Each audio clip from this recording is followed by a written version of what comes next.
Mr. President, Secretary General, Your Excellencies, Ghana presents her compliments to you, Mr. President, and extends congratulations on your election to preside over the sittings of the 78th session of the General Assembly. Ghana will also use this, the greatest of all platforms, to express the deep condolence and sympathies of our people and government to the peoples and governments of Morocco and Libya over the recent tragic events that have engulfed their countries. I do not need to employ any hyperbole, nor find any fancy words to state the reality of the situation humanity currently faces. Our world is not a happy place today. Wherever we look, and in whichever area of our lives to which we turn our attention, there is unhappiness, distrust, and loss of confidence in the structures that have guided the governance of the world since the end of the Second World War, nearly 8 decades ago. Mr. President, the theme chosen for this meeting is rebuilding trust and reigniting global solidarity, accelerating action on the 2030 Agenda and its sustainable development goals towards peace, prosperity, progress, and sustainability for all. The choice of the theme implies that there's general acknowledgement that things are not what they ought to be in our world. The mutual trust among nations that is required to ensure harmony has considerably diminished. The cohesion that we need to build the peace and prosperity of our societies is disintegrating and nearing Cold War lows. We do not seem to have any common values on which we can all agree, nor common goals to which we all aspire. The fault lines are not just between poor and rich, or the South and North, or the developed and developing countries. Even within well-established and rich countries, the tensions over trade, climate, political boundaries, and geopolitical spheres of influence are palpable. Long-held definitions are being challenged, and sacred truths and beliefs are being questioned or discarded outright. And in some instances, the deliberate peddling of blatant untruths has become acceptable. This organization, the United Nations, under whose auspices we, the nations of the world, are gathered for the annual review of the world, was established in the belief that our common humanity would be the overriding consideration in dealing with the problems that would invariably arise when we deal with one another. There is no doubt that the organization has achieved a great deal in its 78 years of existence, of which we can all be justifiably proud. But it is also true that the reluctance by the nations that were the major powers at the formation of the organization to agree to any reform to reflect present realities has led to the undermining of the credibility of the United Nations and some of its organs, in particular, the Security Council. Ghana is currently serving out the second of its 2-year term on the Security Council as a non-permanent member. This is the 4th time in the 66 years since we joined the UN, the first post-colonial African nation to do so, that we've had the privilege of serving on the Council. Mr. President, it has been a sad and disappointing experience for us. We've witnessed it firsthand, over and over again, that the big powers of the United Nations might be preaching democracy, fairness, and justice around the world, but are happy to practice the opposite here at the United Nations, prioritizing parochial interests over those of humanity. Back in 2017, the first time I addressed the General Assembly as President of my country, I spoke at length on the need to reform for reform of the United Nations and of the Security Council in particular. I said then that the urgent need to reform this organization had been talked about and scheduled for a long time, but somehow we've never found the courage and the will to execute it. I said then that Ghana supports UN reform, especially of the Security Council, as set out in Africa's common position on UN reform, based on the Eswatini Consensus. Mr. President, I said then that the time was long overdue to correct the long-standing injustice that the current structure and composition of the United Nations Security Council represent for the nations of Africa.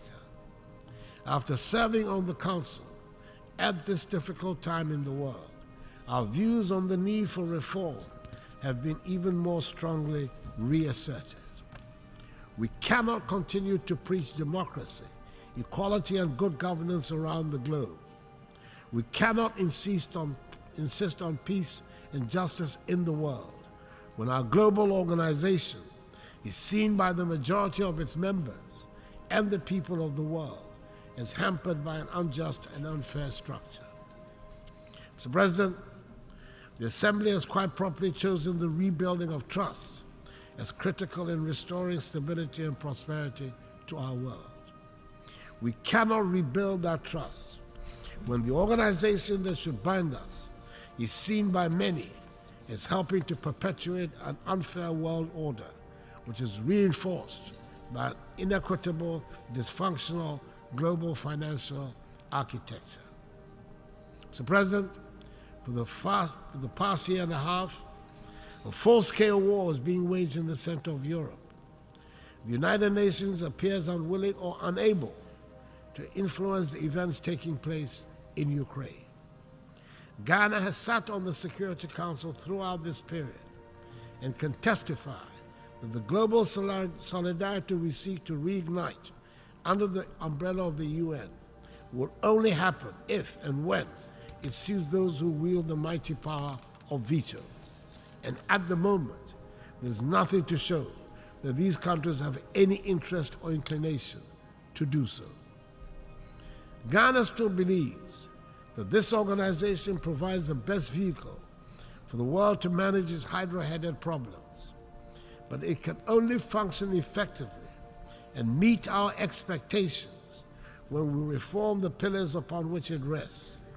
Anything short of that will continue to undermine its credibility.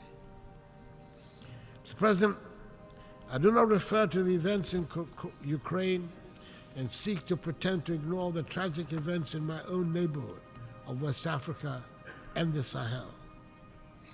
Instability in the Sahel and widespread terroristic activities have put West African countries under severe political pressure and economic strain. Several countries in the region have lost vast stretches of territory to the rampaging terrorists. Coup d'etats have re-emerged as what some mistakenly hope would be the solution to the threats that confront their nations. We in the West African region are trying as best as we can, under the very trying conditions we face, to deal with the situation. We are convinced that the conflicts that continue to plague our continent and our region, in particular, would be more satisfactorily resolved if the international community was to support, not undermine, the efforts of our regional and continental organizations to deal with them. Africans fought and died in the Second World War in defense of Europe and her allies, who reset the world towards the path of peace and prosperity that their nations and citizens have enjoyed for decades now.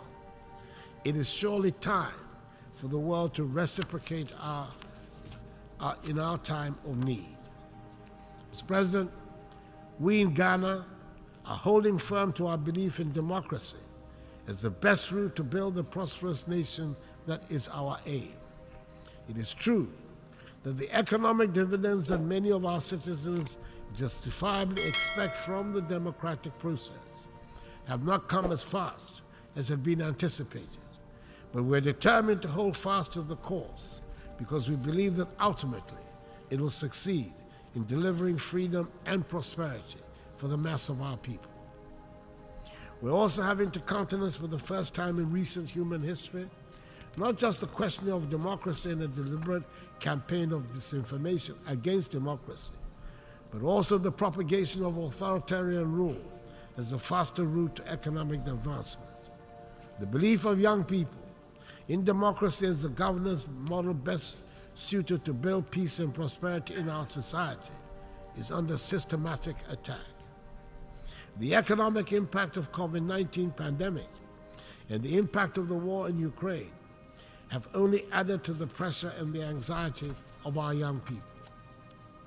We can also certainly do without having to spend the huge amounts of money we currently spend on security at our northern borders in particular.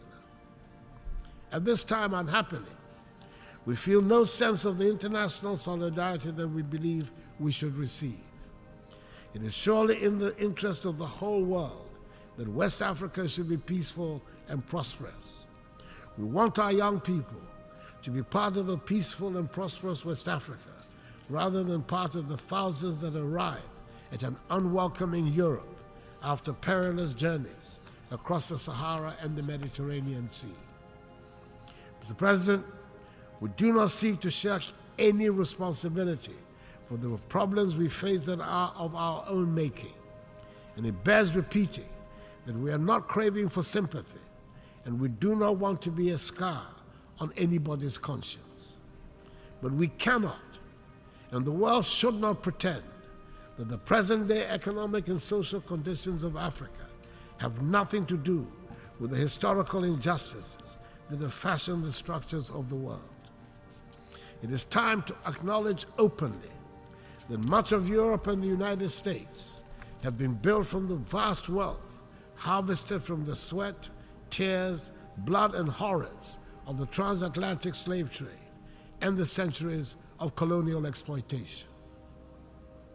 Maybe we should also admit that it cannot be easy to build confident and prosperous societies from nations that for centuries have their natural resources looted and their peoples traded as commodities.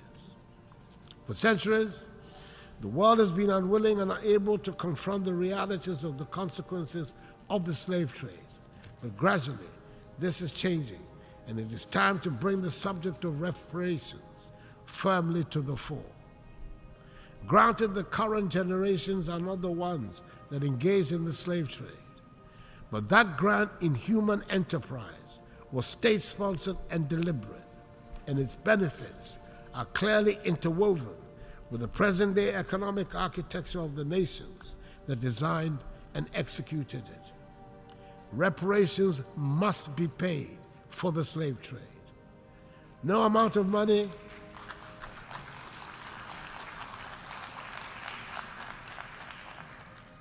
will ever make up for the horrors, but it would make the point that evil was perpetrated, that millions of productive Africans were snatched from the embrace of our continent and put to work in the Americas and the Caribbean without compensation for their labor. If there are any hesitations in some minds about the paying of reparations, it is worth considering the fact that when slavery was abolished, the slave owners were compensated for the loss of the slaves because the human beings were labeled as property, deemed to be commodities. Surely, this is a matter that the world must confront and can no longer ignore. The African Union has authorized Ghana to hold a global conference on the issue in November in Accra. It is probably also the time to return to that vexed subject of illicit financial outflows out of the continent of Africa. I refer to the report of the panel chaired by the highly respected former South African President Thabo Mbeki on the illicit flow of funds from Africa, which states that Africa is losing annually more than 88 billion United States dollars through illicit financial outflows. Yes, those monies too must be returned to the continent. It is difficult to understand why the recipient countries are comfortable about retaining such funds and are happy to call those countries from whom the monies are taken as corrupt. I believe that a joint task force of the African Union Commission and the OECD Secretariat, under the auspices of the United Nations, should be charged to find ways of stopping the damaging outflows. Mr. President, before the pandemic, we, like many other parts of the world, were making progress with the 17 SDGs, and we had good reason to believe we would achieve the 2030 target. Today, the picture we have on our performance is not very bright. Most of the 21 targets designated for achievement by 2020 have not been met, and we are not on track to achieve many other targets by 2030. According to the 2023 SDG report, just 12% of the SDG targets are on track to be achieved. Progress on 50% of the targets is weak. The most disappointing part is that we have stalled or retrogressed more than 30% of the targets. We need to accelerate action on the entire project. Mr. President, it is within our capacity to turn things around. A good start would be to make the needed changes to the structures of our organization. Then we can rebuild trust and reignite global solidarity. Mr. President, I thank you for your attention.